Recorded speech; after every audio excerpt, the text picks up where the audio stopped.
Assalamu alaikum. We continue talking about the forms of the lam sakin rules. We took the lam of the definite article, and also I wanted to tell you that it is called in the Tajweed, maybe, or in the Arabic books, we call this the lam shamsiyya and lam al-qamariyya. Why we call this shamsiyya al-qamariyya? Because I told you in the word ash-shams, the lam is going to be merged. So if the lam is going to be merged, we call this lam shamsiyya, related to the word ash-shams. And if the lam is clear in the word al-qamar, so all the lam which is clear, we call it lam qamariyya, related to the word al-qamar. So sometimes you find this in the Tajweed books in order not to be confused about it. Now we'll be talking about the second form of the lam sakin rules, which is going to be the lam sakin found in a noun. A noun means here you are not a verb. It's not a verb now. Okay, just a noun, a name. And in this case, the lam is all the time clear. All the time you'll find the lam here clear. For example, like alwanukum, alsinatukum. Okay, so in this case, the lam is all the time clear and it's not merged into any letter. So this is the second form, it's very easy. The third form, if you find the lam sakin in a verb, and as I told you, you have to make sure the lam is sakin, it has no vowel. So if it is found in a verb, we have two cases. The first case is to merge it, and this is done when we have the lam at the end of the verb and is followed by lam or ra letter. So in this case, we're going to merge the lam into the ra and the lam. For example, for the verbs, we have, for example, أقل لك, أقل لك. Here the lam is merged into the lam, and the lam is found in a verb, and it is followed by lam. So the first lam is going to be merged into the second lam. It's going to be أقل لك, يجعل لكم. The same thing. It's going to be يجعل لكم. So the first lam merged into the second lam. قل ربي. Here the lam is followed by ra, and this is the second case when we apply the idgham. So instead of saying قل ربي, it's going to be قر ربي, قر. So the lam is going to be merged into the ra.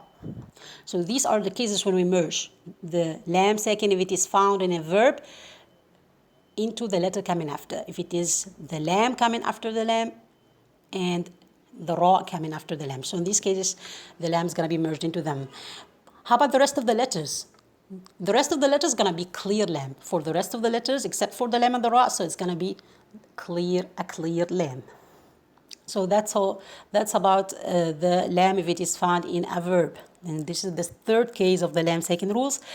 Now we're doing the fourth case, which is we call lam of comments. And it has signs that you have to find first in order to say that this is a lam of the comment, that the lam of the comment should be preceded by thumma or wa or fa.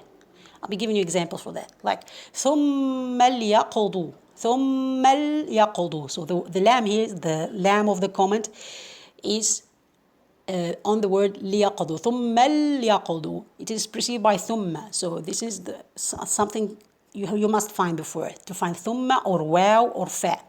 So we call this lamul amr or the lam of the comment. This lam is clear all the time. It's not merged, okay? And also an example for the wow, wal yufu. Here the lam of the comment is preceded by wow, and this is another case that you can find it preceded by thumma or you can find it preceded by wa. Wal yufu.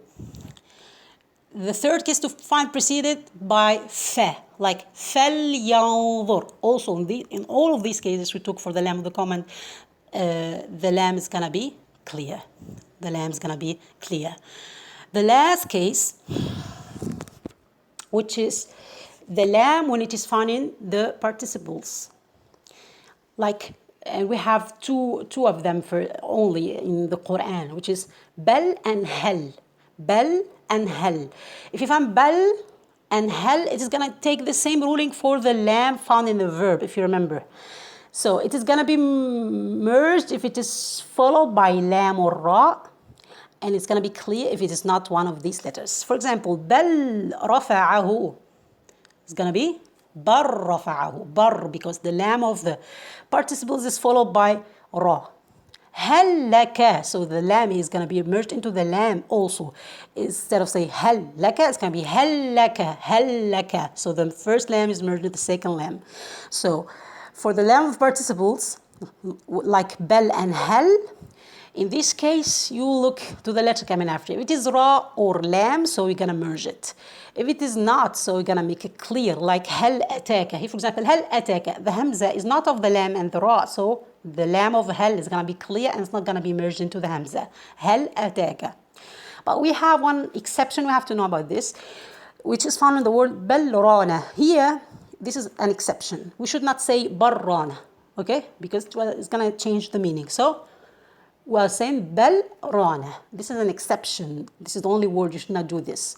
But generally, you have to merge the lam into the ra if it comes in the participles like balrana. That's all about the lam second rules. We took the lam second in a different article in verbs, nouns, commands, and participles. Jazakumullah khairan. And your homework is to find all of these types from Surah Al-Nas till Surah Al-Duha. سبحانك اللهم وبحمدك أشهد أن لا إله إلا أنت أستغفرك وأتوب إليك. السلام عليكم ورحمة الله وبركاته.